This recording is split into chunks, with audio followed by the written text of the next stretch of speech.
तो आज मैं आपको एक अनोखी रहस्यमय कहानी सुनाऊंगा। अगर आप चैनल पर नए हैं तो अभी सब्सक्राइब कर ले, क्योंकि यह मेरा दूसरा नया चैनल है।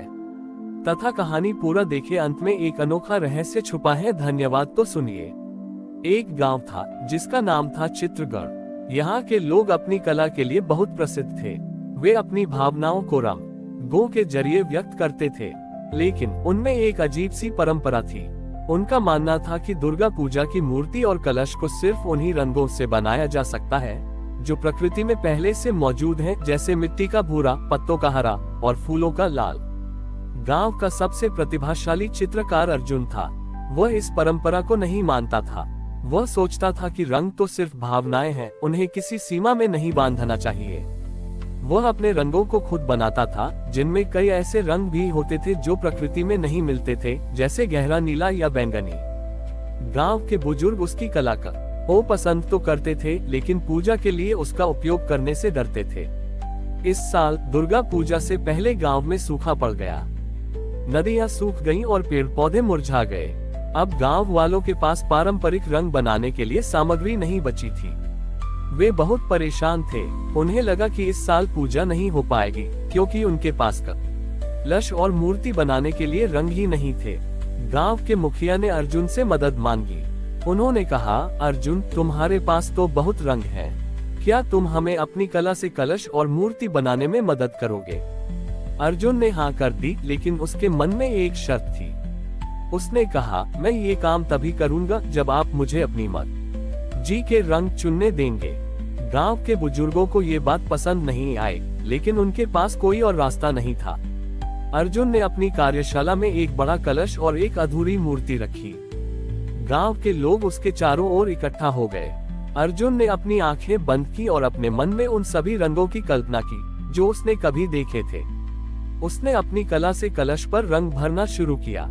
उसने लाल रंग का उपयोग नहीं किया, बल्कि उसने एक ऐसा रंग चुना जो खुशी और आशा को दर्शाता था। उसने हरे रंग की जगह एक ऐसा रंग लगाया जो सूखे के बावजूद जीवन का प्रतीक था। जब उसने अपनी आंखें खोली और कलश पर रंग लगा रहा था, तो गांव के लोग हैरान रह गए। वे इन अजीब और नए रंगों को देखकर डर रहे थे। तभी एक बुजुर्ग ने कहा, ये रंग अपवित्र हैं। ये हमारी परंपरा के खिलाफ हैं। इनसे दुर्गा मां नाराज हो जाएंगी। अर्जुन ने कोई जवाब नहीं दिया। उसने बस कलश पर रंग लगाना जारी रखा। जैसे ही उसने आखिरी रंग लगाया, एक चमत्कार हुआ। वह पूरा कलश अपने आप चमकने लगा। उसमें से एक अद्भुत रोशनी निकल रही थी, जो सिर्फ एक ही रंग की नहीं थी, बल्कि उसमें अनगिनत रंग थे जो खुशी, प्रेम और शांति को दर्शाते थे। गांव के लोग उस रोशनी को देखकर मंत्रमुग्ध हो गए। उन्होंने महसूस किया कि ईश्वर को किसी खास रंग में नहीं बांधा जा सकता है, और सच्ची कला वही है जो दिल से निकलती है। उस दिन से चित्रगढ़ में एक नई परंपरा शुरू हुई। अब दुर्गा पूजा के लिए कलश और मूर्ति पर कोई खास रंग नहीं लगाए जाते थे, बल्कि सभी रंगों का उपयोग किया जाता था, क्योंकि उन्होंने जान लिया था कि आस्था का कोई एक रंग नहीं होता, बल्कि वह विश्वास के सभी रंगों से बनती है। अर्जुन के विश्वास के रंग ने चित्रगढ़ गांव की सोच को पूरी तरह से बदल दिया था। उस साल की दुर्गा पूजा के बाद गांव में रंगों को लेकर कोई सीमा नहीं रही। हर कोई अपनी भावनाओं के अनुसार चित्र बनाने लगा। अर्जुन की कला की प्रसिद्धि दूर दूर तक फैल गई और लोग उसकी कला को खरीदने के लिए आने लगे। लेकिन इस प्रसिद्धि के साथ एक नई समस्या आई।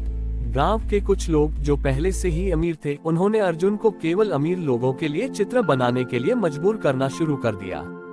वे कहते थे, तुम्हारी कला बहुत कीमती है, इसे गरीबों के लिए बर्बाद मत करो। अर्जुन इस बात से बहुत दुखी था। वह अपनी कला को सबके लिए समर्पित करना चाहता था। एक दिन शहर का एक बहुत बड़ा कलाकार विजय गांव आया। विजय अपनी कला के लिए प्रसिद्ध था, लेकिन उसकी कला में केवल दिखावा और अहंकार था। उसने अर्जुन से कहा, तुम्हारी कला में बहुत दम है, लेकिन तुम इसे सही तरीके से इस्तेमाल नहीं कर रहे हो। तुम्हें सिर्फ उन्हीं लोगों के लिए काम करना चाहिए जो तुम्हारी कला की कीमत समझे। विजय ने गांव के लोगों को भी बहकाना शुरू कर दिया। उसने कहा, अगर तुम मेरे साथ काम करोगे तो मैं तुम्हें दुनिया के सबसे महंगे रंगों से काम करने का मौका दूंगा। उदाहरण चिन्ह। गांव के कुछ युवा उसकी बातों में आ गए। उन्हें लगा कि यह उनके लिए अमीर बनने का एक मौका है। जब अगली दुर्गा पूजा का समय आया तो गांव दो हिस्सों में बंट गया। एक गुट ने विजय के साथ काम करने का फैसला किया और दूसरे गुट ने अर्जुन के साथ रहने का फैसला किया। विजय और उसके साथी ने बहुत महंगे और शानदार रंगों से एक कलश बनाया जिसमें कोई भावना नहीं थी। वहीं दूसरी तरफ अर्जुन और उसके साथी ने गांव के साधारण लोगों की मदद से एक ऐसा कलश बनाया जिसमें उनकी मेहनत और सच्ची भावना के रंग थे। जब कलश स्थापना का दिन आया तो एक भयानक तूफान आया। विजय के पंडाल में लगा कलश अपनी भारी कीमत और बनावट के कारण टूटकर बिखर गया। सभी लोग डर गए और विजय अपनी हार मानकर चला गया। उसी समय अर्जुन के पंडाल में लगा साधारण सा कलश चमक रहा था। उस पर एक भी खरोंच नहीं आई थी। लोगों ने देखा कि उस कलश पर जो रंग लगे थे वे सिर्फ रंग नहीं थे, बल्कि उनमें उनकी आशा, उनके संघर्ष और उनकी एकता की कहानी थी। अर्जुन ने ये साबित कर दिया कि सच्ची कला वह बड़ी ही है जो दिल से निकलती है, न कि सिर्फ महंगी सामग्री से। अर्जुन के विश्वास के रंग और विजय की हार ने चित्रगढ़ गांव में एक गहरा सबक सिखाया था। गांव के युवा जो पैसों के लालच में विजय के साथ गए थे, वे अपनी गलती मानकर वापस लौट आए। अर्जुन ने उन्हें माफ कर दिया और उन्हें फिर से सच्ची कला का महत्व सिखाया। गांव के लोगों ने अपनी कला को केवल व्यापार का साधन नहीं, बल्कि अपनी पहचान और एकता का प्रतीक बना लिया था। कई साल बीत गए। अर्जुन अब एक सम्मानित बुजुर्ग बन चुका था और उसने अपनी कला की विरासत अपनी पोती माया को सौंपी थी। माया भी बहुत प्रतिभाशाली थी, लेकिन उसके सामने एक नई चुनौती आ गई थी। गांव की जमीन जहां से वे अपने प्राकृतिक रंग बनाते थे, अब धीरे धीरे बंजर हो रही थी। रासायनिक खाद के अत्यधिक इस्तेमाल के कारण मिट्टी की उर्वरता खत्म हो गई थी और पौधे मुरझा रहे थे। गांव के लोग बहुत परेशान थे। उन्हें लगा कि अगर मिट्टी ही नहीं रहेगी तो वे रंग कहां से बनाएंगे। दुर्गा पूजा का समय नजदीक आ रहा था और गांव में कोई भी रंग नहीं बना पा रहा था। माया ने अपने दादाजी अर्जुन से पूछा, दादाजी अब हम क्या करेंगे? हमारे पास रंग ही नहीं है। अर्जुन ने माया से कहा, माया, असली रंग मिट्टी में नहीं बल्कि हमारी आस्था में है। माया को उनकी बात समझ नहीं आई। उसने गांव के सभी बच्चों को इकट्ठा किया और उनसे कहा, हम इस बार कोई रंग नहीं बनाएंगे, बल्कि हम अपनी भावनाओं को ही रंग बनाएंगे। गांव के बच्चे पहले तो हैरान थे, लेकिन उन्होंने माया की बात मानी। दुर्गा पूजा के लिए उन्होंने अपनी कल्पना से एक कागज का कलश बनाया। ये कलश बिल्कुल सफेद था, क्योंकि उसमें कोई रंग नहीं था। जब कलश स्थापना का दिन आया तो गांव के लोग उस सफेद कलश को देखकर हैरान थे। वे सोच रहे थे कि बिना रंग के कलश में दुर्गा माँ कैसे आएंगी। तभी माया ने सभी से कहा, आज हम इस कलश पर अपनी अपनी भावनाओं का रंग भरेंगे।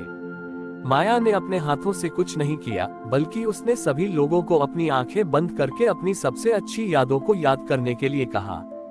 बच्चों ने अपने मन में अपनी माँ के प्यार का रंग याद किया, बुजुर्गों ने अपनी युवावस्था की खुशी का रंग और किसानों ने अपनी मेहनत का रंग। जैसे ही सबने अपनी अपनी भावनाओं को याद किया, एक चमत्कार हुआ।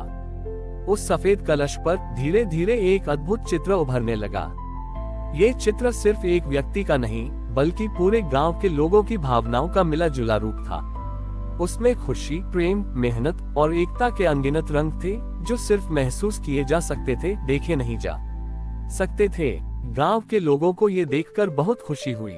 उन्होंने यह महसूस किया कि सच्चे रंग किसी भी भौतिक वस्तु से नहीं आते, बल्कि दिल की गहराई से आते हैं। उस दिन से चित्रगढ़ में एक नई परंपरा शुरू हुई। हर साल दुर्गा पूजा के लिए एक सफेद कलश बनाया जाता था और लोग अपनी भावनाओं से उसमें रंग भरते थे, क्योंकि उन्होंने जान लिया था कि आस्था का सबसे सच्चा रंग भावनाओं का होता है। हमारी और भी आध्यात्मिक एवं अनोखी कहानियाँ देखने के लिए हमारे चैनल पर जाएं तथा धार्मिक एवं पौराणिक अनोखी कहानियाँ हमारे चैनल पर है। कृपया जाके देखें तथा हमारे चैनल को सब्सक्राइब करके रखें और वीडियो लाइक जरूर करें। धन्यवाद।